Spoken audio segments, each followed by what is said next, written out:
శ్రీ పోతన భాగవత భక్తి యోగం.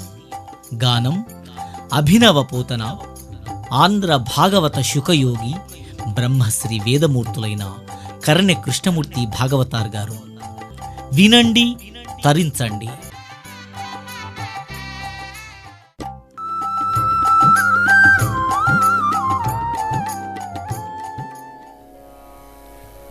ఓం నమస్తుతే వ్యాస విశాలబుద్ధే పుల్లారవిందాయతపత్రనేత్ర ఏన త్వయా భారతతైలపూర్ణప్రజ్వాలితో.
మీరు ఇలాంటి యజ్ఞాలు ఎన్నో చేశారు.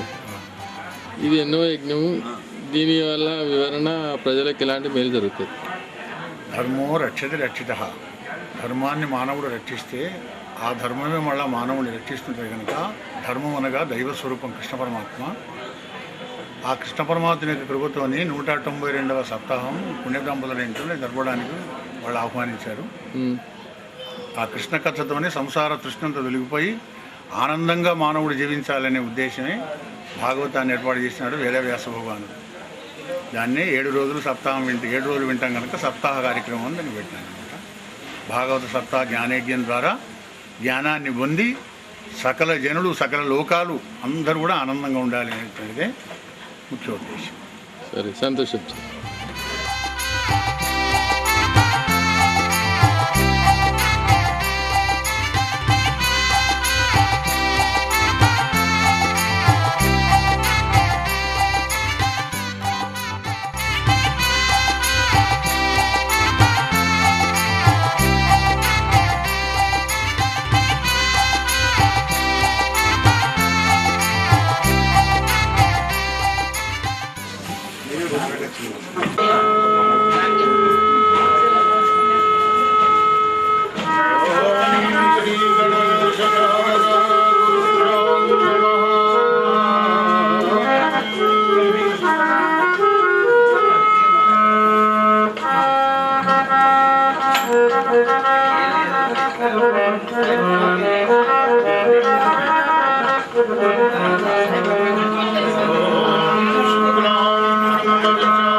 भारत प्रज्वालितो ज्ञानमय ప్రదీపః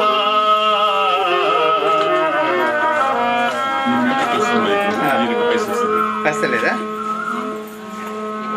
రామం విశ్వమయం వందే రామం వందే రఘువరం రామం విప్రవరం వందే రామం శ్యామగ్రజం భజే. కొంచెం తగ్గించండి ఏది? మ్యూజిక్ ఆ?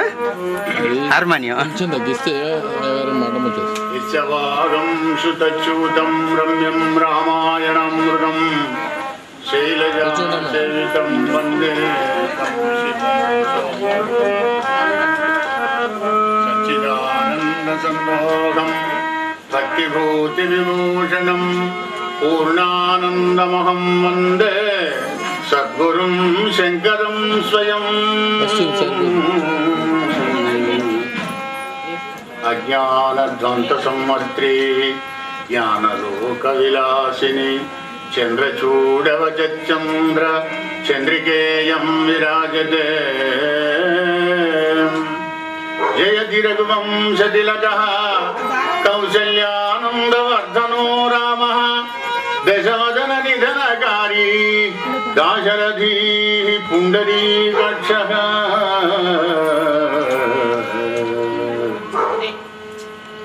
ఓం అప్రమేయత్రయాధీన నిర్మల జ్ఞానమూర్తయే మనోగిరాం విదూరాయ దక్షిణామూర్తయే నమః.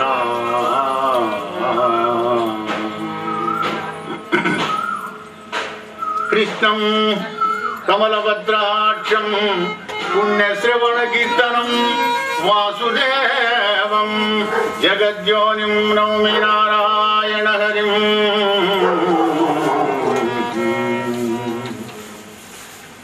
ఓం నారాయణం నమస్కృత్య నరం చైవ నరోత్తమం దేవీం సరస్వతీం వ్యాసం తతో జయముదీరయే.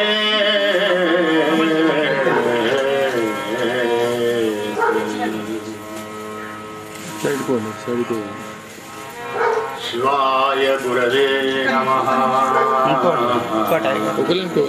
ఇస్తాను. నమః పార్వతీపతే హర హర మహాదేవ హర.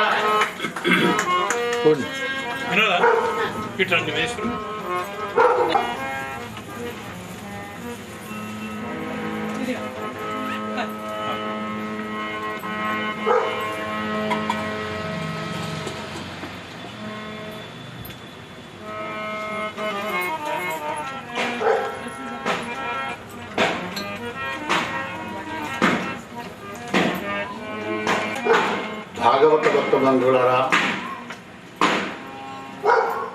కోదండరాముని కోమల చరణాలకు కోడి నమస్కారం చేస్తూ గురుదేవుల పాదపద్మాలు ఆశ్రయించి భాగవత సత్తా భక్తి యోగం మరొక్కసారి కరీంనగర్ ప్రజలకు ఆ భగవంతుని యొక్క మహిమలు వినడానికి అనడానికి సమయాన్ని కల్పించినాడు సాయినాథుడు.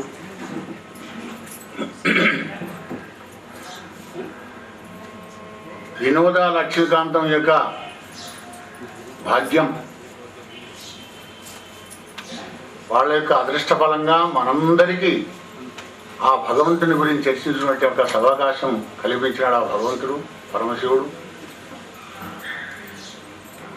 7 రోజులు సప్తాహంలో కూడా ఆ భగవంతుని యొక్క కథలను విని మన లోపల ఉన్నటువంటి ఒక ఆవేదనలను తాపత్రయాలను అన్నిటినీ నిర్మూలించేసుకొని నిర్మలమైన మనస్సుతోని సదానందంతో ఉండాలనేటువంటి ఒక ఉద్దేశమే భాగవత కథ. ఎందుకంటే భాగవతం పేరులోనే భాగవతం భాగవతం భాగవతం భాగవతం భాగవతం బాగా అవుతాము అనేటువంటి ఒక అర్థం స్ఫురిస్తుంది ఆ భాగవతంలో. సదాశల్య సదాశల్య సదాశల్య సదాశల్య శ్రీమద్భాగవతీ కథా యస్యాః శ్రవణమాత్రేణ హరిచిత్తం సమాశ్రయేత్. సదాసేవ్య సదాసేవ్య. సమయం దొరికినప్పుడల్లా ఎప్పుడు వింటుండానయ్యా, మరి అయ్యా భాగవతం వింటే మాకేం లాభం అంటే, నీ హృదయం లోపల హరి నీ చిత్తంలో వచ్చి చిత్తానందాన్ని కలిగిస్తాడు నీకు. భగవంతుని కథ వింటే మనకు కలిగేటువంటి ఒక భాగ్యం ఒక అదన్నమాట. చిత్త శ్రవణానందము ముముక్షు జనపదము హరిస్తవం. అయ్యా మరి ఎవరు వినలేకపోతాడయ్యా? పశుఘ్నుడు నక్కను చెవులకు తని వెయ్యనటి చెనటియుగనడే. మోనమురళి గానం వింటే ఆ పశువులే చెవులకి పెట్టి విన్నాయి. అయినా పశుఘ్నుడు దక్క అయ్యో ఇది రాలనయ్యా, ఏంది ఎన్నోసార్లు విన్నాం కదా అనేటువంటి విసుగురాజ్యానికి వినంగా కొత్తలవుతుండో అంటాడు పరీక్ష మహారాజు. అటువంటి ఒక భాగవతాన్ని నైమిషారణ్యంలో కూడా శౌనకాది మహర్లంతా కూడా 1000 సంవత్సరాలు మనం సప్తాహ విధిగా పెట్టుకున్నాము. 1000 సంవత్సరాలు దీర్ఘ సత్రయాగం. సత్రయాగం అంటే భగవంతుని గురించిన యాగమే, అదే యోగం. మరి యజ్ఞం చేయడం, భగవద్గీతలు వినాలనే సంకల్పంతో శౌనకాది మహర్లంతా కూడా ఆ యొక్క సూతమునిల దగ్గరికి వచ్చాడు. వ్యాసదేవుని యొక్క పరిశిష్యుడు భాగవతం. ఈ భాగవతం ఏమిటి? భాగవతం భాగవతం భాగవతం భగవంతుడి కథ. భాగవతం భాగవతం భాగవతం భగవంతుడి కథ. భాగవతం అంటే మీరు కూడా భాగవతం అని వస్తుంది, మీరు కూడా బాగుపడాలి. భాగవతం భాగవతం భగవంతుడి కథ. భాగవతం భాగవతం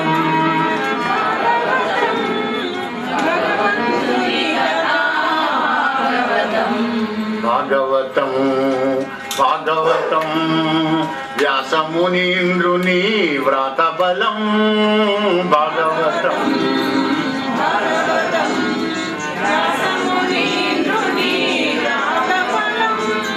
భాగవతం భాగవతం శుకయోగీంద్రుని ముఖ కమలం. భాగవతం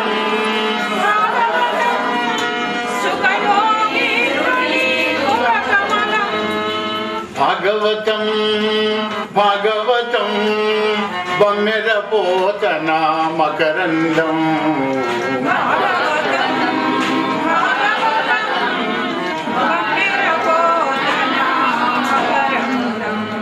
భాగవతం పిబతా భాగవతం రసమాలయం. ఏమిటయా ఈ భాగవతం? దిగమకల్పతరోర్గలితం దిగమకల్పతరోర్గలితం ఫలం శుకముఖాదమృతద్రవ సంయుతం. పిబత భాగవతం రసమాలయం ముహురహో రసికా భువి భావుకా.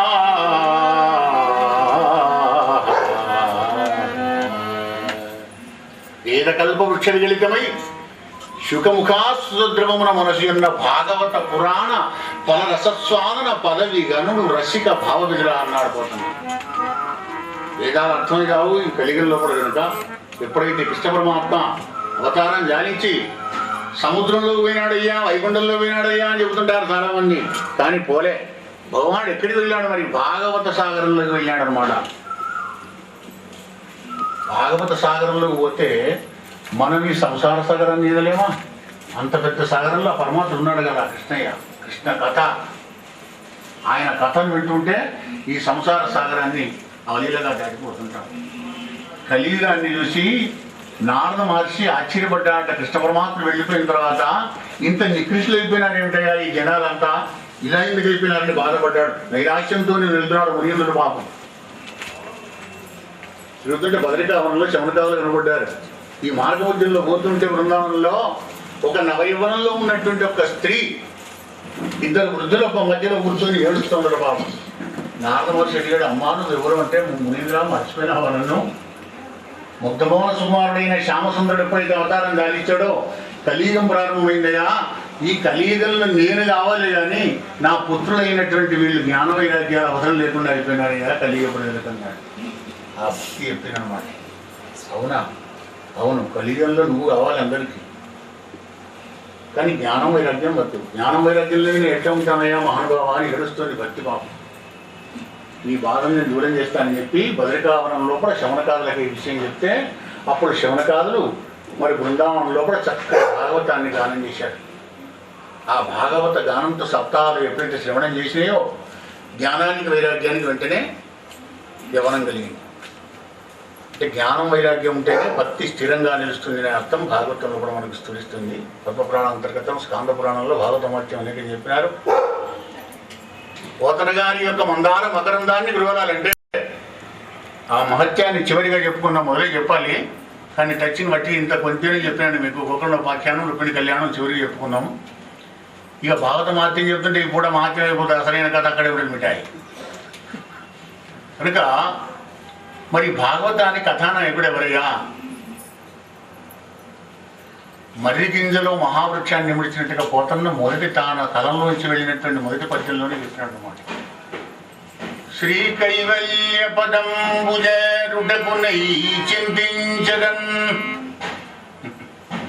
శ్రీ కైవల్య పదం. శ్రీ అంటే ఎవరు? శ్రీమాత లక్ష్మీ పార్వతీ సరస్వతి త్రిపుర సుందరి ఆ లలితాంబిక. అవి ఆమె దగ్గరికి వెళ్ళాలి. అది కైవల్యముక్తి. కనుక దేవుని చింతిస్తాను. మరి లోకరక్షైకారంభకు భక్తపాలన కళా సంరంభకు దానవోద్రేకస్తంభకు కేళిలోల విలస దృగ్జాల సంభూత నానా కంజాత భవాండ కుంభకున్ మహానందంగనాడింబకున్ శ్రీ కైవల్య పదంబుజేరుటకునై చింతించదన్. నందాంగనాడింబకుడైన ఆ నందబాలుడు నవనీత చోరుడు నీలమేఘ శ్యామసుందరుడైన కృష్ణ పరమాత్ముని బాలకృష్ణుని నేను స్మరిస్తానయ్యా, డింబకున్నే స్మరిస్తానన్నాడు పోతన గారు. దానికి మంగళాచరణం భాగవతానికి జన్మాద్యస్యయతన్మయాదితరతశ్చాత్యస్య తేనే బ్రహ్మహృదాయ ఆది కవయే ముఖ్యంతి యస్సూరయా తేజో వారి మృదాం యథా వినిమయో యత్ర త్రిసర్గో మృషా ధామ్నాస్వేన సదా నిరస్తగతం సత్యం పరం ధీమహి. సప్రభా నిరస్తగోకుడెవడో, ఇంకోళ్ళ ప్రకాశం అవసరం లేదైనా ఆయన అందరినీ ప్రకాశింపజేసేటువంటి ఒక సత్యం పరం ధీమహి అంటే గాయత్రి చైతన్యాన్ని స్మరిస్తున్నానన్నాడు వ్యాసభగవానుడు. అంటే భాగవతం అంతా గాయత్రి స్వరూపమే. ఇదేమిటి? కోదండరాముని కోడిదండాలు అంటాడు, కృష్ణ కథం బాలకృష్ణుని స్మరిస్తున్నాడు, పోతాను అన్నాడు, మళ్ళీ గాయత్రి అంటాడు. ఏమిటి అప్పుడు అని డౌట్. అవి వస్తే డౌట్. దేహం ఉన్నసేపు సందేహాలు. బంగారం ఒకటే, నీ ఇష్టం వచ్చిన ఆభరణం చేసుకో. చెప్పులారమను, సూర్యారామను, చంద్రారామను, ఏ ఆరమని అనుకో, కానీ లోపల ఉన్న బంగారమే. హారం పేరే మారుతుంది అంతే. గాయత్రి అన్నా, కృష్ణుడన్నా, రాముడన్నా, శివుడన్నా అంతా పరమాత్మునికి రూపాయలు. యద్యద్విభూతి మత్సత్వం శ్రీమదూర్జితమేవ తస్తదేవావగత్యత్వం మమ తేజం సంభవం అని భగవానుడు చెప్పినాడు. కనుక సంశయపడకండి. ఏ రూపం ఏ నామం అయినా ఆ భగవంతుడికి. నదీనాం సాగరోగతి. విశ్వ జన్మస్థితి విలయాలు ఎవరి వలన జరుగుతున్నవో, ఏ చైతన్యం అయితే బ్రహ్మదేవుడికి వేదాలు ఇచ్చి జగత్తంత కల్పన చేయవయ్యా అని త్రిగుణ సృష్టి ఎక్కడైతే దీపిస్తున్నదో, ఎవరి అందాన్ని చూసి బుధులు మోహించిపోతుంటారో అటువంటి ఒక్క సత్యం పరంధీమైన గాయత్రి చైతన్యానికి నమస్కారం అన్నాడు ఆ యొక్క వ్యాస భగవానుడు. కనుక భాగవతం అంతా గాయత్రి. ఆదిపరాశక్తి ఆ గాయత్రి మాతను స్మరించి భాగవతంలో అడుగుపెడదాం. మరి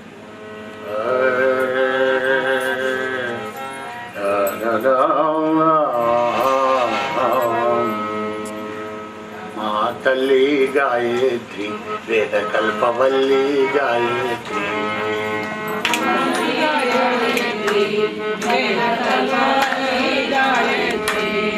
మా తల్లి గాయత్రి వేద కల్పవల్లి గాయత్రి.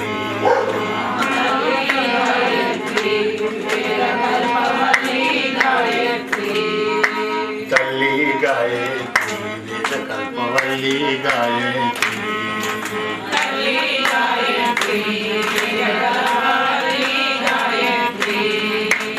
వల్లి గాయత్రి వేద కల్పవల్లి గాయత్రి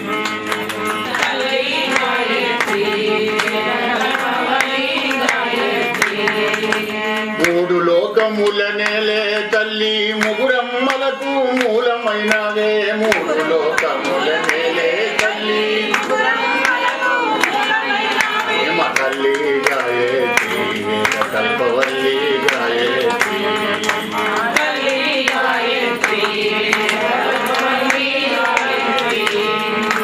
ప్రాతకాలము బ్రాహ్మి గాయత్రి మధ్యాహ్నంలో రౌద్రి సావిత్రి ప్రాతకాలము బ్రాహ్మి గాయత్రి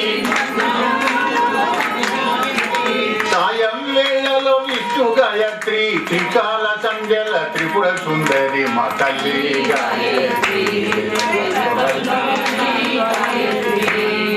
మా తల్లి గాయత్రి సవితవు నీవే సత్వము నీవే కవితవు నీవే కాలము నీవే సవితవు నీవే సత్వము నీవే కవితవు నీవే గానము చేసేది వారిని గాచే గాయత్రి మా జ్ఞాన విధాత్రి మా తల్లి గాయత్రి తల్లి గాయత్రి జయ జగదంబా మహారాజ్ఞికి నైమిషారణ్యం లోపల దీర్ఘసత్రయాగం సందర్భాన్ని పురస్కరించుకొని శమనకాని మాటలంతా ఆ సూత మహాముని చుట్టూ చేరుకొని నమస్కరించి సవినయంగా గురువులకు సవినయంగా సాష్టాంగ దండప్రణామం చేయండి. గురువు మనసు ఆనందపడింది శిష్యులకు రహస్యాలు చెప్పరు. ఎందుక ఇదేం రాజకీయం మరి అనిపిస్తే మనకు అప్పుడే ఇటువంటి డౌట్లు అనేకం వస్తాయి. కానీ యథార్థాన్ని దగ్గర ఉండాలి. గురువు మనసును చూరగొన్న శిష్యుడికి గురువు శిష్యుడు అడగకుండా అనేక రహస్యాలు చెబుతుంటాడు, ఆనందానికి కారకమైనటువంటివి. ఏం కోరడు వాడి మనస్సు గురువు కావాలి. అలా శమనకాది మాటలంతా చుట్టూ చేరి పుణ్యారణ్యమైనటువంటి ఒక నైమిషారణ్యం లోపల ఆ సూతుడిని అడుగుతున్నాడు. మహానుభావ సూత మునీంద్ర, అనేక పురాణాలు కూడా చదువుకున్నటువంటి మహానుభావుడు, ఇతిహాసాలని చక్కగా వచ్చు, ఉపాఖ్యానాలతో అనేకంగా చెబుతూ ఉంటావు నువ్వు. గురువులు ప్రేషిష్యులకు అడిగింది చెబుతుంటారు కదా. మేము ఒకటి అడుగుతున్నాం, వచ్చేది కలియుగం, ద్వాపర యుగాంతం కదా. ఇక ఈ ద్వాపరం తర్వాత వచ్చేది కలియుగమే. కృతయుగం, త్రేతయుగం, ద్వాపరయుగం, కలియుగం, 4 యుగాలు కనుక అప్పటి పరిస్థితి అంతా తారుమారుగా ఉంటుంది. కనుక ఎలా ఉంటుంది మరి కలియుగంలో? అలసులు మందబుద్ధియుతులు, అలసులు మందబుద్ధియుతులు, అల్పతరాయువులు, ఉగ్రరోగ సంకలితులు, మందభాగ్యులు, సుకర్మములెయ్యవి చెయ్యజాలరి కలియుగమందు మానవులు. కావున ఎయ్యది సర్వసౌఖ్యమయ్యలవడు ఏమిటంబొడము ఆత్మకు శాంతి మునీంద్ర చెప్పుమా.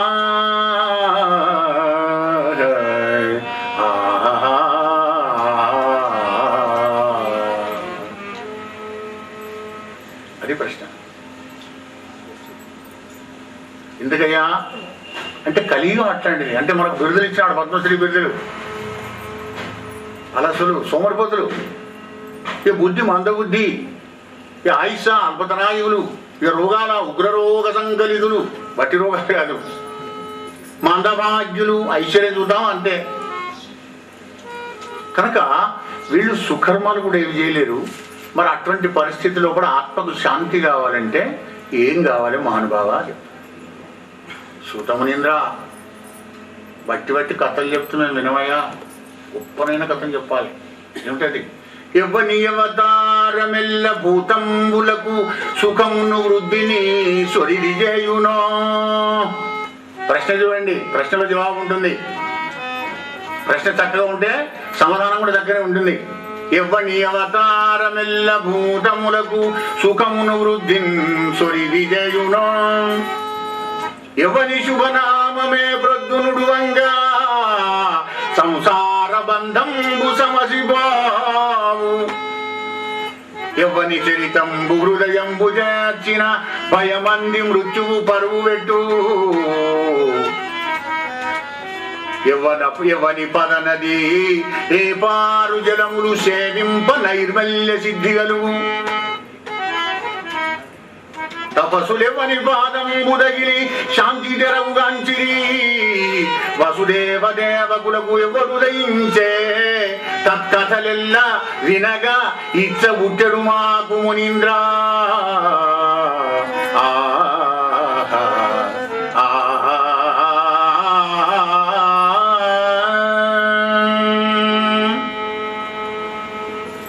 దేవకి వసుదేవుడు పుట్టినటువంటి నందగోపకుమారుని యొక్క చరిత్ర మా కథలని చెప్పాలని ఆయన వస్తే భాగవతంలో కూడా వచ్చే కథలన్నీ రావాలి అంటే కృష్ణ కథే భాగవత లలిత స్కందం కృష్ణమూలం. కృష్ణ పరమాత్మ యొక్క కథను మేము వింటాం. కలిదోష నివారకమైనటువంటి యొక్క కథను మాకు వినిపించాలి. గోవిందుని కథ అనేటువంటి అమృత ధార పడితేనే ఈ సంసార దావాగ్నంతా కూడా చల్లారిపోతుందయ్యా సూతమునీంద్ర. కనుక మాకు భగవంతుని యొక్క కథను వినిపించాలి. సముద్రం దాటేవాడు ఎలా ఇట కోరుతుంటాడో అలాగే నిన్ను కోరుతున్నాం కనుక దయచేసి మా కోరికను తీర్చమని సవినయంగా అడిగినాడు సూతమునీంద్రుని. అప్పుడు సూతుడు ఆనందపడ్డాడు. ఆహా, నా జన్మం ధన్యమైపోయిందయ్యా, భగవత్ కథను చెప్పనేవాడు ఎవడుంటాడు అని శుకయోగికి నమస్కారం చేస్తున్నాడు, దాసుదేవునికి నమస్కారం చేస్తున్నాడు. సముడై ఎవ్వడు ముక్త కర్మచయుడై సన్యాసియై యుంటి భోవ మహాభీతినో కుమారయనుతుడు వ్యాసుడు వీరంగా వృక్షంబులు తన్మయతం ప్రతిధ్వను సక్కం చేసెనో మున్నట్టి భూతమయం రొక్కెల బాదరాయణి తపోధన్యగ్రణిం ధీమయం. కుమారుడైన శుకదేవుల వారు అలా వెళుతుంటే కుమారా కుమారా అనుకుంటూ వ్యాసభవాని వెనకాల వెళ్ళాట. వెళుతుంటే శుకదేవులు మాట్లాడలే, కానీ సర్వభూతాంతర్యామి కదా భగవంతుడు. ఆ చెట్లు గుట్టలు చెప్పాడట, మారు బలికినేట, ప్రతిధ్వనించినేట, అవన్నీ ఓ ఓ అంటున్నాయట అవి. అటువంటి ఆ వ్యాసభవాన్ని కుమారా కుమారా అని పిలిచి శుకదేవుని వెంబడి పరిగెట్టేటువంటి ఆ వ్యాసభవాన్ని స్మరిస్తున్నానయ్యా అన్నాడు. అలా పరిగెడుతుండగా జలక్రియలు ఆడుతున్నారు కొంతమంది స్త్రీలు, అందమైనటువంటి ఒక అప్సర స్త్రీలు. శుకదేవుడు వెళ్ళిపోతున్నాడు, ఏం మాట్లాడకుండా అలాగే ఆడుకుంటాడు హాయిగా. పాపం పెద్ద మనిషి వ్యాసభగవాడు పోగానే గబగబా చీరలు కట్టుకుంటాడు. ఆశ్చర్యపడ్డాడు వ్యాసభగవాడు. ఏమమ్మా, 16 ఏళ్ల ప్రాయంలో నవయవనంలో ఉన్న నా కొడుకు పోతున్నావు, మీరేం బట్టలు కట్టుకోలేదు, నన్ను చూసి ఎందుకు సిగ్గుపడుతున్నా దేవి సంగతి అన్నారు.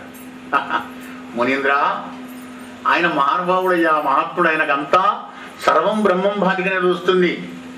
ఇది స్త్రీ, ఇది పురుషుడు, వాడు వీడు మంచి చెడ్డ అనే భేదం లేదు ఆయనకు. కానీ నీకు అట్లా లేదు కదా. సరే, తండ్రిని మించిన కుమారుడు శుకదేవుల వారు.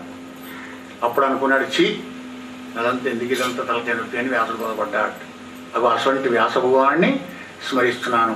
నరునికి నారాయణికి అందరికీ నమస్కరిస్తున్నా అన్నాడు. నారాయణం నమస్కృత్య నరం చైవ నరోత్తమం దేవీం సరస్వతీం వ్యాసం తతో జయముదీరయేత్. రాజా రామచంద్ర భగవానికి దేవతాగురు నమస్కారం చేసి అప్పుడు సూతమునీంద్రుడు చెప్తున్నాడు, మహానుభావులారా, చాలా చక్కటి ప్రశ్న వేశారు. నా జన్మం ధన్యమైనటువంటి ప్రశ్న వేసిన 64 కళలతో తేజరిల్లే ఆది మూలావతారమైన శ్రీమన్నారాయణమూర్తి ధర్మ సంస్థాపన కొరకై అనేక అవతారాలు ఎత్తినాడు. అందులో దశావతారాలు చాలా ప్రాముఖ్యం చెందినవి. మరి ఆ దశావతారాలు కూడా ఇంకొక 14 ఉన్నవయ్యా. 24 చతుర్వింశతి అవతారాలు. గమనించండి, రోజుకి 24 గంటలే, 25 గంటలు పెట్టలే, 24 అవర్స్ అంటాడు ఇంగ్లీష్లో చక్కగా. చతుర్వింశతి 24 తత్వాలతోనే మొత్తం 14 భవనాలు నిర్మాణం ఉన్నాయి కనుకనే 24 గంటలే రోజు. గాయత్రి మంత్రానికి కూడా 24 అక్షరాలే,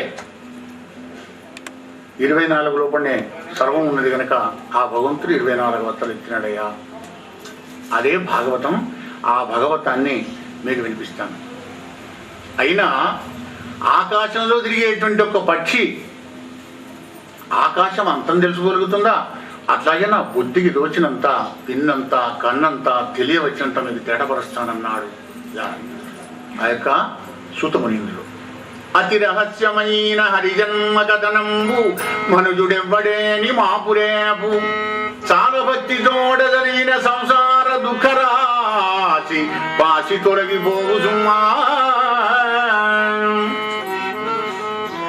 మనకు దుఃఖం పోవాలే, కానీ దుఃఖం పోయే పని మాత్రం చేయం. సత్ఫలం కావాలి, కానీ సత్కర్మ చేయం. కమ్ముడి భోజనం కావాలి, సామానం తెచ్చిపెట్టి వండుకోవాలంటే ఏమప్పుడు మనం వంట తింటా. సుఖం కావాలి కానీ కష్టం పడుతుంటాడు. నా సుఖము లభ్యతే సుఖం రామాయణం చెప్తుంది. సుఖంతో సుఖం రాదురా నాయన, కష్టపడితేనే సుఖం యొక్క విలువ ఉంటుంది. ఆకలి అయితేనే అన్నం రుచికరంగా ఉంటుంది. బాధ లేని మాధవాన్ని ఎవడనాలే, కష్టం లేని కృష్ణ అని ఎవడంటాడు. కనుకనే ఆ భాగవతం వింటే నీకు ఆనందం కలుగుతుంది నాయనలారా. ఆ భాగవతం ఎట్లాంటిది, ఎవరెవరికి చెప్పినారు? పుణ్యకీర్తనుడైన భువనేషు చరితంబు, పుణ్యకీర్తనుడైన భువనేషు చరితంబు బ్రహ్మతుల్యంబైన భాగవతము. సకల పురాణముల తొల్లి లోక భద్రముగా పుణ్యముగన్మోదముగా ప్రీతిం భగవంతుడకు వ్యాస పట్టారకుండనచ్చే శుకుడని ఎడుదన సుందుని చేత ధరించనింతయు సకల వేద ఇతిహాసంబులోపల నెల్ల సారమైన ఈ పురాణము ఎల్లం ఎలయా శుగయోగి గంగ నడుమ వచ్చి గన విరక్తి మొదటి ముళ్ళతోడ ఉపవిస్తుండగు పరీక్షిన్ నరేంద్రుండడుంగగా అడుగగా చెప్పే సుమ్మా వినుడరి చెప్పగం మీకు. పోతన గారు ఎంత గొప్పగా చూడండి. పద్యాన్ని వచనంలాగా చెప్తే నాకు అర్థమైంది కదా. ఇది పద్యం. దాన్ని ఎక్కడికక్కడ వక్త చేసి నేను సంగీతం స్టైల్ చదివంటే ఏందో అయ్యగారు అర్థమైంది కాలేదన్నారు. భాగవతం వినిపిస్తానయ్యా అన్నాడు సూదుడు. అనగానే క్రాస్కి వచ్చాను మళ్ళీ. ఇక్కడ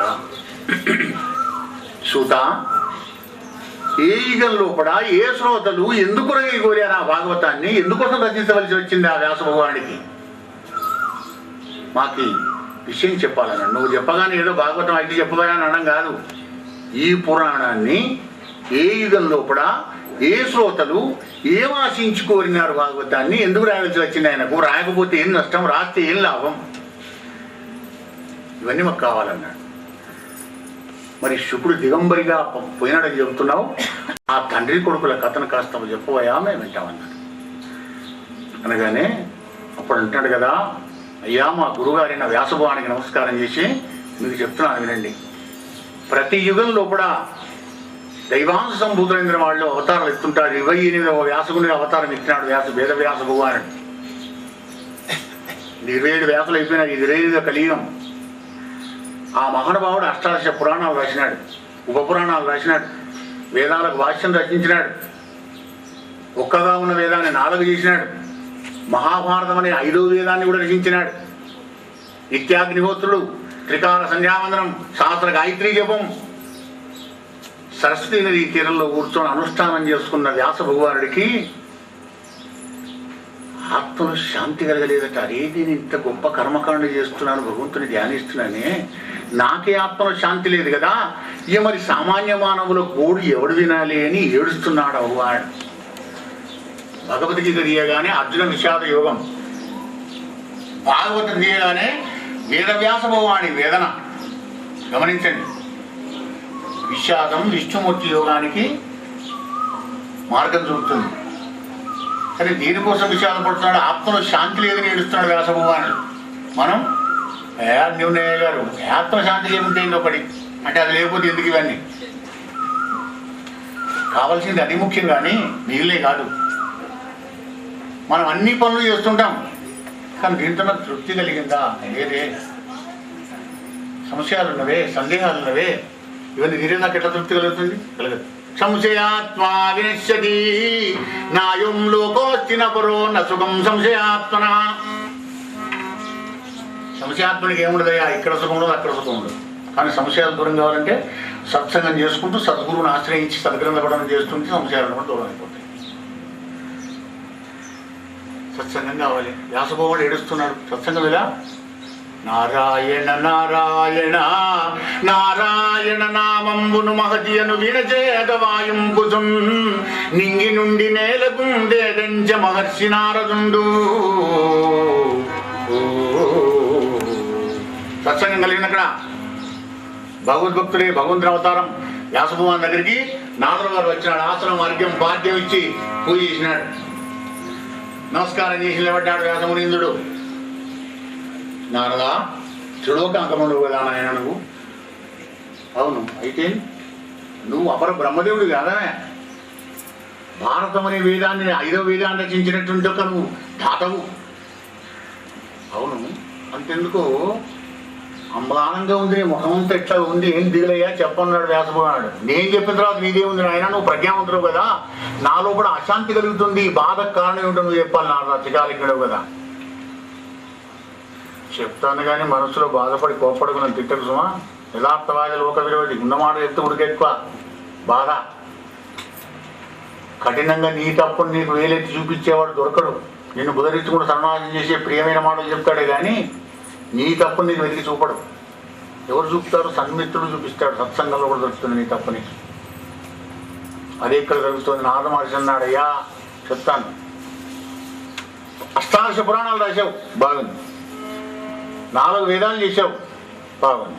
పంచమ వేదమనే భారతం కూడా రచించావు, బ్రహ్మాండంగా రాశావు. అనేక ధర్మాలు చెప్పావు, కర్మాలు చెప్పావు, వ్రతాలు చెప్పావు, ఎన్నో పుణ్య మార్గాలని చెప్పావు, కొదవలేదు. కానీ అంచితమైన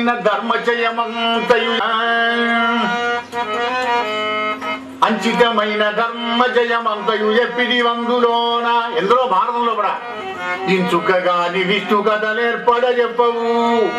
ధర్మమును ప్రపంచించిన మెచ్చునే హరి. గుణ విశేషములెందినగాక నీకి కొంచెం వచ్చుటెల్లా హరింగోరి నుతింపమి ఆర్య పూజిత.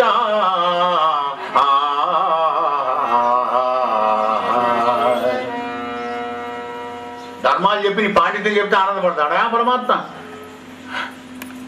నీ పాండిత్యానికి ఆనందపడతాడా వాడు? ధర్మాలు చెప్తే ఆనందపడతాడా? కర్మ మార్గం చెప్తే ఆనందపడతాడా? కానీ విష్ణు స్తోత్రం ఎక్కడైనా చేశావా? ఆ విష్ణు సహస్రనామాల్లోని అనుశాసన పర్వంలో కానీ మళ్ళీ ఏం లేదు. ఇక కనుక నాకు మా తండ్రి అయిన బ్రహ్మదేవుడు చెప్పిన భాగవతం సంక్షిప్తంగా చెప్తాను, నువ్వు దాన్ని వ్యాసం చేసి పారే అని కులువు, భాగవత కులువు ఇచ్చాడు. రహస్యాన్ని ఈ జ్ఞాపకం చేసుకో అని చెప్పి హరినామస్మరణలో చాలా గొప్పతనం ఉందయ్యా అని తన పూర్వజన్మ సుకృతాన్ని కూడా చెప్పినాడు. హరినామస్మరణతోని ప్రీతిపూర్వకంగా భజిస్తే తప్పకుండా తరించిపోతారు, నీకు కూడా ఆత్మశాంతి కలుగుతుందయ్యా. నాకు కలిగింది మునీంద్ర. అభిజన్మంలో నేను శూద్ర జాతి సతికి సుతునిగా పుట్టాను. మరి చాతుర్మాస వ్రతం చేసే బ్రాహ్మణుల యొక్క సాంగత్యం చేస్తూ గడిపాను. 4 మాసాలు వాళ్ళ వెంబడి ఉంటూ వారు చెప్పిందనుక వింటూ లోపల ఆనందాన్ని అంటూ వాళ్ళ సాచర్యం లోపల వాళ్ళ కృపకు పాత్రునైతే 4 మాసాలు చాతుర్మాస వ్రతం అయిపోయిన తర్వాత వాళ్ళు నాకు కృష్ణమంత్రాన్ని ఉపదేశం చేసినారు. కానీ తపస్సుకు పోదామని మాగొట్టుకుంటుంది, కానీ నాకు బంధం ఉండిపోయిందయ్యా. ఎవరు? మా అమ్మ. మా అమ్మ మా అమ్మ మా అమ్మ మా అమ్మ ఎప్పటికి వంటకి ఇదే. కానీ ఆ భగవత్ కృపతో ఒక్కనాడు మా అమ్మ పాలు వినడానికని వెళ్ళి పాము కాటుతూనే మరణించింది. తల్లి చచ్చిపోతే ఎడుచుకుంటూ ఆయన పట్టుకుంటున్నానా? వ్యాసమునీంద్ర, తల్లి ధరిత్రిపై నొర్రగా నారదుల వారు చెప్తున్నాడు, అయ్యా మా తల్లి చచ్చిపోయినప్పుడు మరణించినప్పుడు తల్లడపాటునుంజంది చిత్తమును పల్లటిలంగా ప్రాణములు వాసిన చూచి కలంగక నేను నా ఉల్లములోన మోహరుచినందగా సంగము వాసే మేలు రాజిల్లెనటంచు విష్ణు పద చింతయోనర్పగ బుద్ధి చేసిది. చీడవాసిపోయింది. పోయి తృణాబంధంలో కూడా అమ్మ కూడా పోయింది గుడికి. అమ్మ ఏడిస్తే వస్తుంది జనాడు. మళ్ళా ఫోన్లే అనుకున్నాను. అమ్మకు అన్ని కూడా ఉత్తర్వులు చేసి పుణ్యలోకాలకు పంపించాను. ఇక అరణ్యంలోకి పోయి ఆ కృష్ణమంత్రం బ్రహ్మజ్ఞానం ఇచ్చినటువంటి దాన్ని స్మరిస్తూ ఉంటే భగవానుడు అన్నాడు, నాయన ఈ శరీరం ఉన్నప్పుడు నా యొక్క రూపం నీకు అవ్వకూడదు.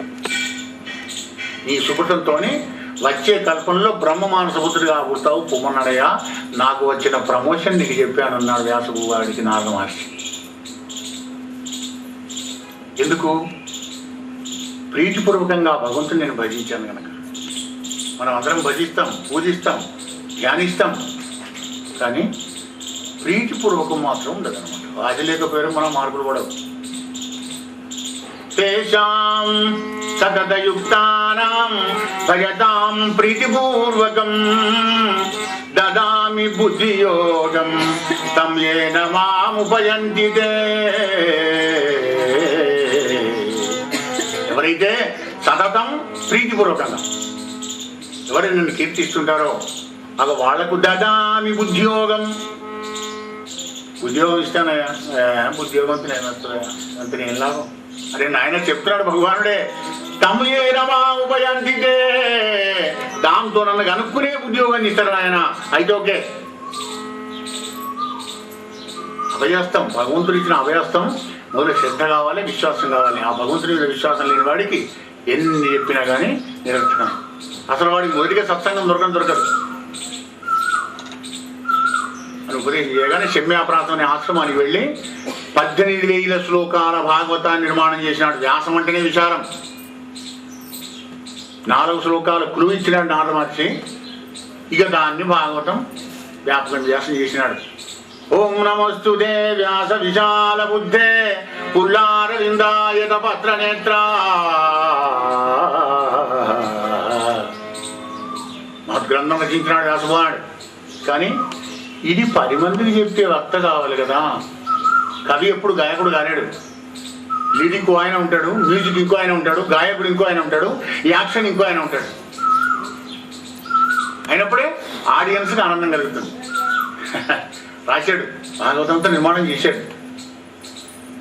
సూత్రులు చెప్తాడు, అయ్యా సావధానంగా వినండి, సావధానం నుంచి దూరం అయిపోతే అవధానంగా సరిగా అర్థం చేసుకోలేరని సూత్రుడు అన్నాడు. ఇట్లు భాగవతము నిర్మించి మోక్షార్థి అయిన శుకుని చేత చదివించినని చెప్పిన శివుని కాని మహారుషులు ఇట్లనిది. మునీంద్ర, భాగవతం రాశాడాయన, కొడుకు చెప్పాడని చెప్తున్నావు, చదివించాడంటావు. మరి ఏం లాభం కోసం చదువుకున్నాడయ్యా శుకదేవుడు? కలియుగం కమర్షియల్ టైప్ కదా, విటామిన్ ఏం. ఆయనకి ఏం లాభం? భాగవతం ఎందుకోసం నేర్చుకున్నాడు ఆయన? అది అంటే దానికి సమాధానం చెప్తున్నాడు సుధమునీంద్రుడు.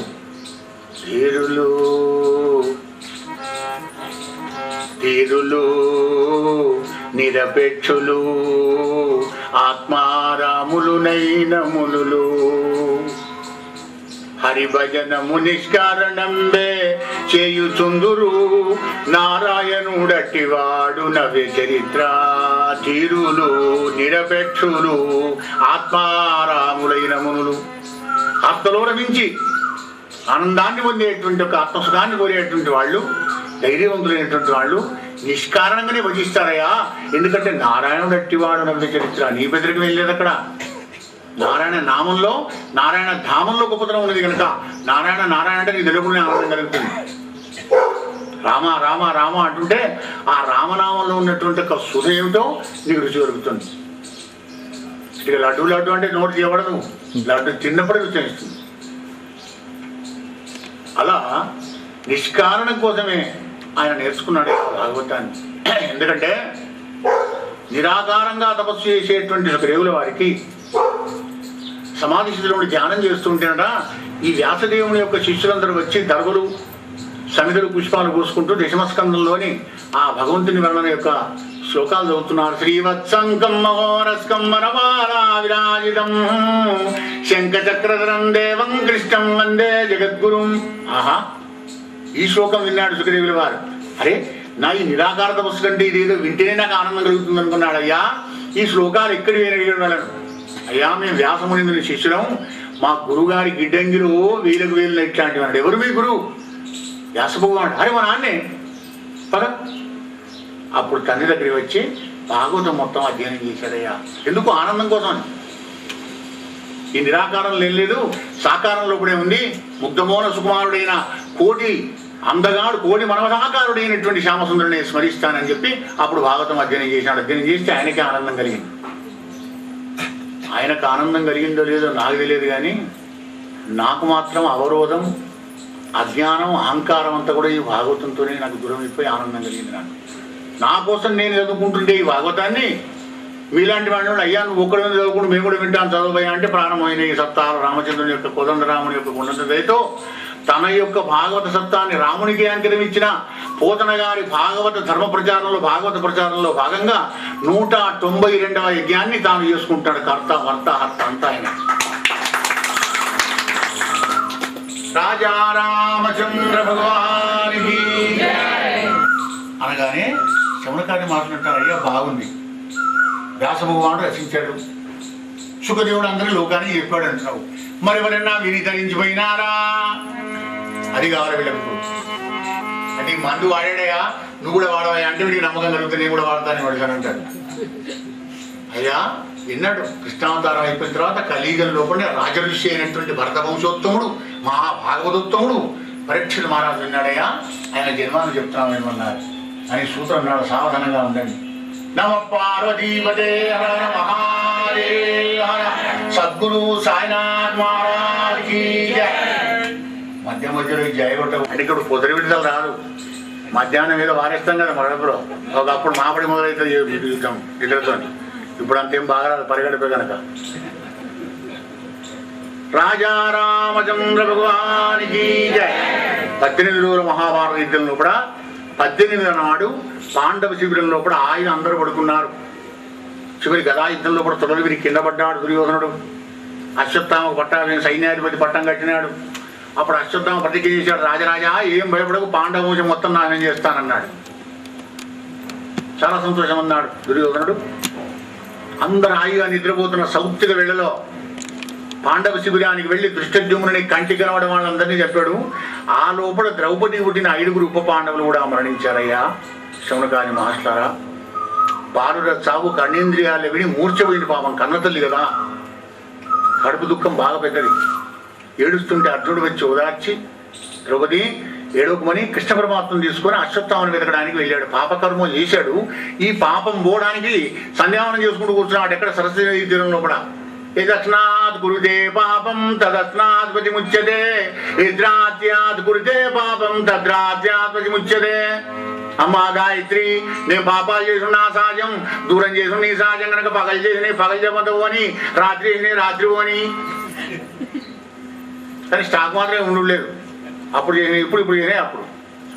అలా సంధ్యావనం చేసుకున్న అశ్వత్థామ దగ్గరికి కృష్ణార్జున రథం వస్తుంది. అమ్మో వీళ్ళు వస్తున్నారు ఏదో చేస్తారు, ఎందుకంటే పాపకర్మ చేశాడు కదా. పాండవ వంశం నాశనముగా కానీ బ్రహ్మాస్త్రం ప్రయోగం చేసి వారేసినాడు అశ్వత్థామ. మంటలు మండుకుంటూ వస్తుంది.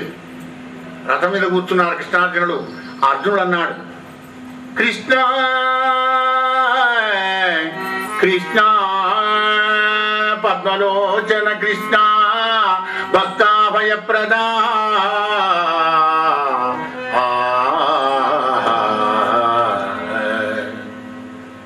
మాధవ, మహా తేజస్సుతోని మంటలు మండుకుంటూ వస్తున్నది ఏమిటయ్యా ఇది అంటే, అయ్యో అర్జున, పాండవ వంశం నాశనం కావాలని ద్రోణపుత్రుడైన అశ్వత్థామ ప్రయోగం చేసిన బ్రహ్మాస్త్రం అయ్యా, తీని బ్రహ్మాస్త్రాన్ని అన్నాడు. చూసారా, బ్రహ్మాస్త్రం అట, బాణాలట, కలియుగంలో రీసెంట్లీ బాంబులట, అదే బకారం. సీసా కొత్తదే, సారపాతదే. మరణాయుధాలన్నీ బకారం నుంచి పుట్టవే. కానీ ఇప్పుడు బాంబుకి తిరగలేదు, మళ్ళీ దాని ఉపసంహారం లేదు. కానీ అప్పుడు దాంట్లో ఉపసంహారం ఉండేవా, మన యొక్క వేద సంస్కృతికి అంత గొప్పది. ఆ ఉపసంహారమైన అర్జునుడికి చెప్పాడు ద్రోణాచార్యుడు, కానీ కొడుకు చెప్పలే. ఎందుకంటే కొడుకు కోపిస్తే వీడికి ఉపసంహారం చెప్తే ఉమ్మంటే ప్రయోగం చేస్తాడు, ఉపసంహారం చేస్తాడు, ఇదేం చెప్పలే ఆయన. అప్పుడు అర్జునుడు మళ్ళా తీసి బ్రహ్మాస్త్రం వేస్తే 2 బ్రహ్మాస్త్రాలు కొట్లాడుకుంటున్నాయి. ప్రళయం అవుతుందా ఏమోనని మహానుభావులు మహాత్ములందరూ కూడా వచ్చి కృష్ణార్జునులు ప్రార్థన చేయగానే అర్జున రెండింటి ఉపసంహారం చేయమన్నాడు. ఇట్లాస్త్రద్వయం ధనంజయుండు ఉపసంహారం వర్ణించి కోపాంతలోచనుండై అశ్వత్థామను దుట్టుపట్టుకొని లాగుచు ఆ వెంట్రుకలు పట్టుకున్నాడు, గొరగొర ఇచ్చుకుంటూ వస్తున్నాడు. అయ్యో అయ్యో అర్జున నీకు చంపగిడి చంపేవయా అంటే, వీరుడైన వాడు ఎవరిని చంపాలి ఎవరిని చంపకూడదు. అర్జున వద్దు, విరచిన వాణి భయపడ్డవాడిని భాగవతం అంతా ధర్మమే. ధర్మమే దామోదరుడు శ్రీమన్నారాయణమూర్తి. వెరచిన వాణి దైన్యమున వేదురు నొందిన వాణి నిద్రమై మరచిన వాణి సౌఖ్యముగా మద్యము రాయిన వాణి భగ్నుడై పరచిన వాణి సాధు జడ భావము వాణిని గావు మంచువా చరచిన వాణి గామినుల చంపుడ ధర్మముగాదు పల్గుణా.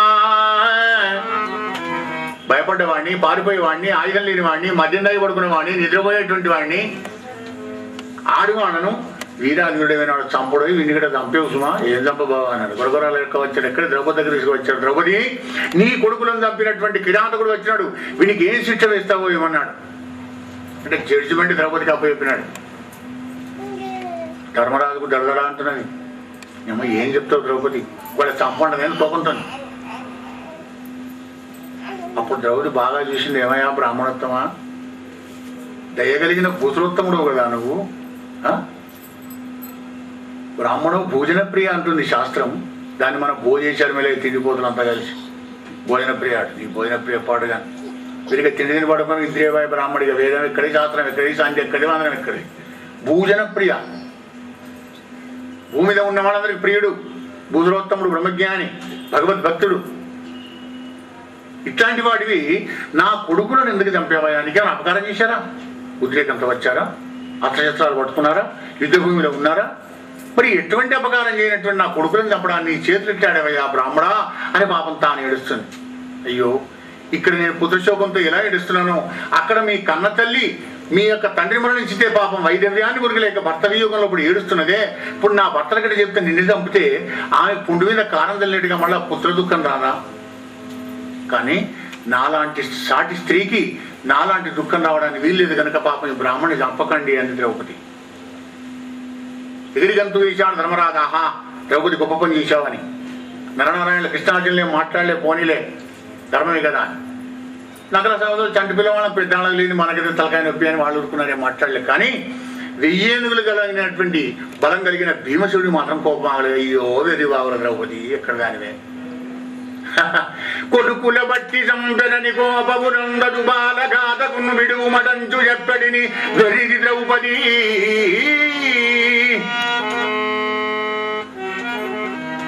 వీడు విప్రుడే విడువగనేల వీని దంపుడిడు మీదలు దంపరేని నా పిడికిడి పోటునన్ శిరము భిన్నము చేసడా చూడందరు. పెరివాడు ద్రౌపది కొడుకులను చంపిన కిరాతకుడు వచ్చే బ్రాహ్మణం చేత నీ శాంతం పాడైపోను, నీకు చేత కాకపోతే ఏం చంపుతానన్నాడు భీముడు. 1000 ఏనుగుల బలమాయ. అమ్మో అమ్మో అనంత పని చేస్తాడు అనుకున్నాడు పరబ్రహ్మ కృష్ణ పరమాత్మ. చతుర్భుజ ఆకారంతో అడ్డంపడినాడు. పాండవ మధ్య వాదయ భీమసేన.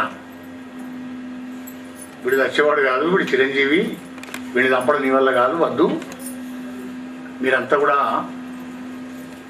వేదం చెప్పినట్టుగా నడుచుకునేవాళ్ళు కనుక బ్రాహ్మణో నహంతవ్యం అని వేదం చెప్తుంది కనుక వద్దు, చంపకుండా ఆపినాడు. బాబు మరి ఏం చేయాలి? ఏం లేదు, బ్రాహ్మణికి అవమానమే మరణం. అకీర్తించాభిమూతాని కథయిష్యంతి దేవ్యయాం సంభావితస్య చ కీర్తి మరణాదగిరిచ్యతే. అపకీర్తి మరణానికంటే చాలా గొప్పది కనుక ఈ బ్రాహ్మణి బ్రహ్మ వర్చస్సు వేటికి అవమానం చేసి వెళ్ళగొట్టు. శిఖరం మణి ఉంది, ఆ మణిని కోసి వెళ్ళగొట్టు. మరణానికంటే అపకీర్తి చాలా గొప్పది కదా. పాండవ శిఖరంలోంచి మడలబడవలు దొబ్బినారు. ఆ మణిని కోసి కళావిహీనమైపోయి బ్రహ్మవర్చస్సు అంతా కోల్పోయి పాండవ శిబిరంలోంచి వెళ్ళిపోయినాడు పాప. అప్పుడు వాసుదేవుడు వ్యాస ప్రముఖ భూసర పూజితుండై ఉద్ధవ సాత్యకులు గురువా ద్వారకా నగరానికి బయలుదేరి వెళుతున్నాడు. ఇక ద్వారకా నగరం వెళదామని. అలా స్వామి లేచాడో లేదో ఎదురుగా వస్తుంది పాపం గర్భవతి. 10 మాసాలు నిన్న గర్భవతి, 9 నెలలు 10 మాసాలు ఇక. కృష్ణ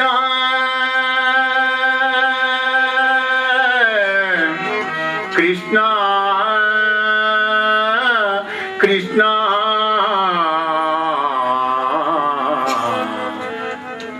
చెల్లెలి కోడలన్ నీమే నల్లుడు శత్రువుల చేత హతుడయ్యే సంపుల్లారవింగలోచన బల్లాగ్ని నంచిన శిశువును బ్రతికింపుమా కృష్ణ. నీ చెల్లెలి కోడలన్. ఎవరా చెల్లెలు? సుభద్ర, కృష్ణ పరమాత్ముని యొక్క సోదరి. అనాథం నేను స్వామి, నా భర్త లేడు, నా గర్భంలో ఉన్న అర్భకుడిని కాపాడి పాండవ వంశాన్ని ఉద్ధరించు రమానాథ అనగానే ఆశ్రిత వత్సరుడైన ఆ భగవంతుడు సుభద్ర కొడుల దినాలాపంపులు అవతరించి లోపలికి వెళ్ళి తన చక్రంతోని ఆ బ్రహ్మాస్త్రం యొక్క అగ్నిని కూడా దహించి పారేసి పాండవ వంశాన్ని కాపాడినాడు. ఇక్కడ రహస్యం ఉంది. భాగవతం అంటేనే రహస్యం. అసలు బ్రహ్మజ్ఞో బ్రాహ్మణ ప్రియ అని మనం చదువుతాం విశ్వాసనామాల్లో. బ్రాహ్మణ ప్రియుడు భగవంతుడు. కానీ ఇక్కడ బ్రాహ్మణ అప్రియుడైనడు ఎందుకు కారణం అంటే, ఏ బ్రాహ్మణుడి దగ్గర అయితే బ్రహ్మజ్ఞానం ధర్మం రెండు లోపిస్తావో భగవంతుడు సాయం దొరకదు వాడికి. నేను చెప్పిన నడుచుకొని యాక్షన్ చేయాలి, కానీ నువ్వు ఇచ్చే విపరీతంగా చేస్తే రియాక్షన్ అయితే కొడక. తస్మాత్ జాగ్రత్త. పాండవ వంశం నాశనం చేస్తావు, నేను కాపాడతా అయితే అన్నాడు ప్రమాణం. అది రహస్యం అనమాట. నాకేంది లైసెన్స్ ఇచ్చే భగవంతుడు బ్రాహ్మణ ప్రియ కృష్ణనాథనాలు చెప్పి అని నువ్వు చేస్తే పద్మాజపం చేస్తే బ్రాహ్మణ ప్రియ గాడైనా. ధర్మం కావాలి. ధర్మో రక్షతి రక్షిత ధర్మేణ పాపం అపనతి స్వల్పం అప్యశ్రద్ధాయత స్వల్పం అప్యస్య ధర్మస్య త్రాయితే మహతోమయాత్. ధర్మం ఉండాలి. ధర్మం ఉంటేనే ప్రియుడైతాడు భగవంతుడు. అలా పాండవ వంశాన్ని రక్షించినాడు. అప్పుడు కుంతిదేవి వచ్చింది. ఆనంద బాష్పాలకు ఆడుతుంది తల్లికి. ఆ అమ్మ కుంతిది పుష్టిభక్తి. ఆహా, హే కృష్ణ, శ్రీకృష్ణ వాసుదేవా దేవకీ నందనానంద గోపకుమార గోవింద ఋషికేశ భక్తి యోగమున అవతరించుము ప్రభు. చిన్నప్పటి నుంచి పాండవులంటే ఎంత దయనయానికి, ఎంత కృప. అనేక ఆపత్ పరంపర నుంచి ఉద్ధరించిన ఆ పురుషులందరినీ చివరికి ఆ పాండవ వంశాన్ని కూడా రక్షించావా పరమాత్మ. నీ దయ ఎప్పుడు ఇలాగే ఉండాలి. ఎప్పుడు నాకు కష్టాలు రావాలి, నువ్వు వచ్చి తీరవాలి. ఈ వింత కోరిక ఎవరు కోరుకోరు,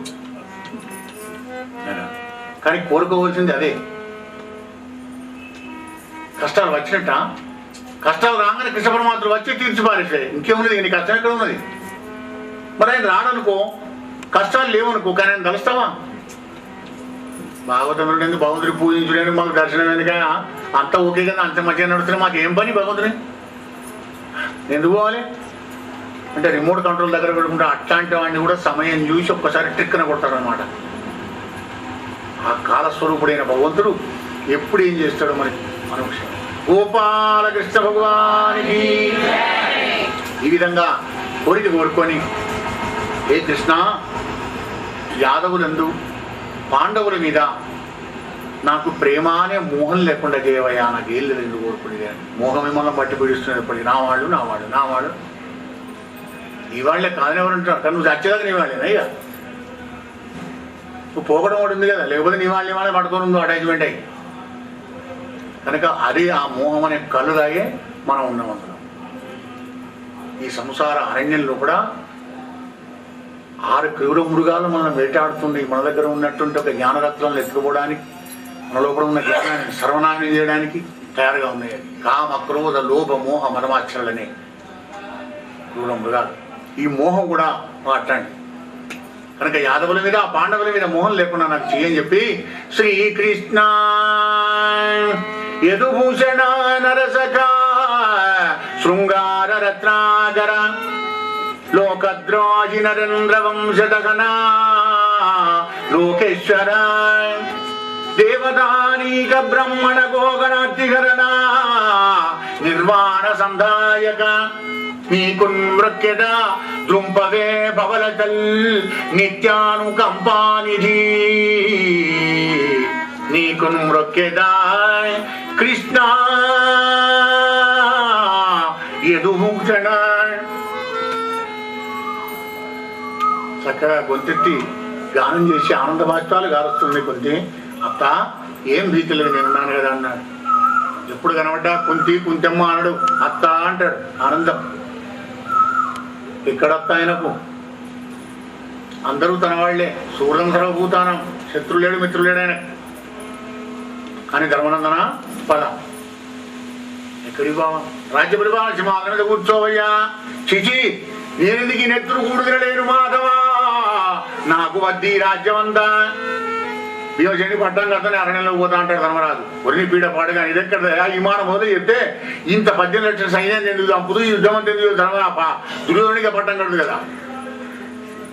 వెళ్ళేది పా అశ్వమేధయాగాలు చేయవా పాపంతో పోతుంది. అశ్వమేధయాగాలు చేసినా కానీ మన తృప్తికి ఒకసమే కానీ చచ్చిన వాళ్ళ భార్యలు ఏడ్చుకుంటూ వాళ్ళ క్షోభ కొడుతుంది. నాకు సుఖం ఉండదు, నాకు వద్దంటాడు ఈ రాజ్యం. ఈయన నేను చెప్తే వినడు కదా అని అయితే మీ తాత దగ్గరికి పోదాంపా. తాత చెప్తే మనోడు వింటాడు కానీ కృష్ణుడు చెప్తే ధర్మరాజు వినడు. భగవంతుడు చెప్తే వినడా మన డౌట్. ఎందుకు వినడంటే వయస్సు లోపల కృష్ణుని కంటే ధర్మరాజు పెద్దవాడు. మనకంటూ 2 ఏళ్ళు ఏడాది చిన్నాడి గిట్ట వచ్చి మనకేదైనా సత్యం యథార్థమా చెప్పినా ఏ పిచ్చిగాడు నాకేం చెప్తున్నా నా కలముద్రా నువ్వేం చెప్తున్నా హరా షరా అంటే వాడు కాదని పీడి వినికి అయితే మీ తాత దగ్గరికి తీసుకుపోతావా అని తాతకు చెప్పుకుంటావు కదా, తాత దగ్గరికి తీసుకుపోతావా. శరకల్పగతులై ఉత్తరాయణం కోసం స్వచ్ఛంద మరణాన్ని తండ్రి చేత పొందిన గంగానందనుడు, దేవవ్రతుడు, శాంతరవుడు భీష్మ పితామహుని దగ్గరికి తీసుకుని వెళ్ళారు పాండవులు. కృష్ణుడు మాత్రం అన్నాడు, గంగయ్య లే మనవలు వచ్చారు వీళ్ళకి ధర్మాలు చెప్పోయ్యా. దామోదరా సముద్రంలాగా నువ్వు ఉంటే నేను ఏం చెప్పలేస్తానే అని ముద్ర స్వామి అయినా నాకు శక్తికి నుండి అయిపోయినాడు కదా, ఇంద్రియాల్లో శక్తి లేదన్నాడు. నేను ఇస్తున్నాను శక్తి చెప్పు స్వామి. సముద్రంలాగా నువ్వు ఉండంగా నేను చిన్న మేఘాన్ని నేనేం చెప్తానే అంటే అక్కడ భగవంతుడు చమత్కారం చేస్తాడు. చూడు శాంతరవా, సముద్రం ఎంత పెద్దగా ఉన్నా ఎంత స్టోర్ నీళ్ళే ఉన్నా కానీ వాటర్ ఉన్నా కానీ ఉప్పగా ఉంటాయి నీళ్లు. ప్రకాశంగా మేఘం కురిసేటివి తీయగా ఉంటాయి కనుక నువ్వు వర్షించే శక్తిని నీకు ఇస్తాను చెప్పన్నాడు. కేవలం అనిల్ అందుకే చెప్పమన్నాడు. అంటే చుట్టూ చేరాడు, పాండవులు చూసి ఏడుస్తున్నాడు పాపం భీష్మ పితామహుడు. ఎందుకో నాయన పాండవ విజయం కలిగిందని అందరూ సంతోషపడుతున్నారేమో, మీరు కూడా సంతోషపడుతున్నారేమో, కానీ నాకు మాత్రం సంతోషం లేదన్నాడు. మీరు పుట్టినప్పటి నుంచి ఇప్పటిదాకా దుఃఖం పోలేదు కుంతికి. పాపం సుఖం అంటే ఎట్ట ఉండదో తెలియదు ఈ కుంతికి. అమ్మకు లేకపోతే మానే మీ కొడుకులకు మీకన్నా ఉన్నదా. రాజట ధర్మజుండు రాజట ధర్మజుండు సురరాజసుతుండట ధన్వీ శాస్త్రవోద్వేజకమైన గాంధీవము విల్లట సారథి సర్వభద్ర సంయోజకుడైన చక్రియట యుగ్రగదాధరుడైన భీముడు అయ్యాదికి తోడు వచ్చునట ఆపదగలుగుట ఏమి చోద్యమో ఆపదగలుగుట ఏమి చోద్యమో. భీష్మ పితామహుని బాధ ఎందుకయా అంటే కొద్దిది ఏమిటది. రాజట ధర్మజుండు మూర్తిభవించిన ధర్మమే రాజై పరిపాలిస్తున్నది. ఆయనకు శత్రువుల గుండెల్లో బండలు కొట్టేటువంటి గొప్ప గాంధీవం పట్టుకున్న అర్జునుడు తోడుంటాడట. ఆ అర్జునుడికి సర్వభద్ర సంయోజకుడైన చక్రి సారథ్యం చేస్తుంటాడట. వీళ్ళిద్దరి తోడుగా 1000 ఏనుగుల శాస్త్రనాగాయుధపరుడైన భీముడు తోడువాడ వస్తాడట. ఆపదగలుగుట ఏమి చోద్యము. ధర్మానికే సేఫ్టీ లేదే. ధర్మరాజుకి గట్ట బాధలు పడ్డాడు దుఃఖాలు. మరి మళ్ళాంటి అధర్మాత్మలకు ఇక్కడ మార్గం అంతకింతకి ఇంతకింత కాసావు లెక్క వేసుకోండి.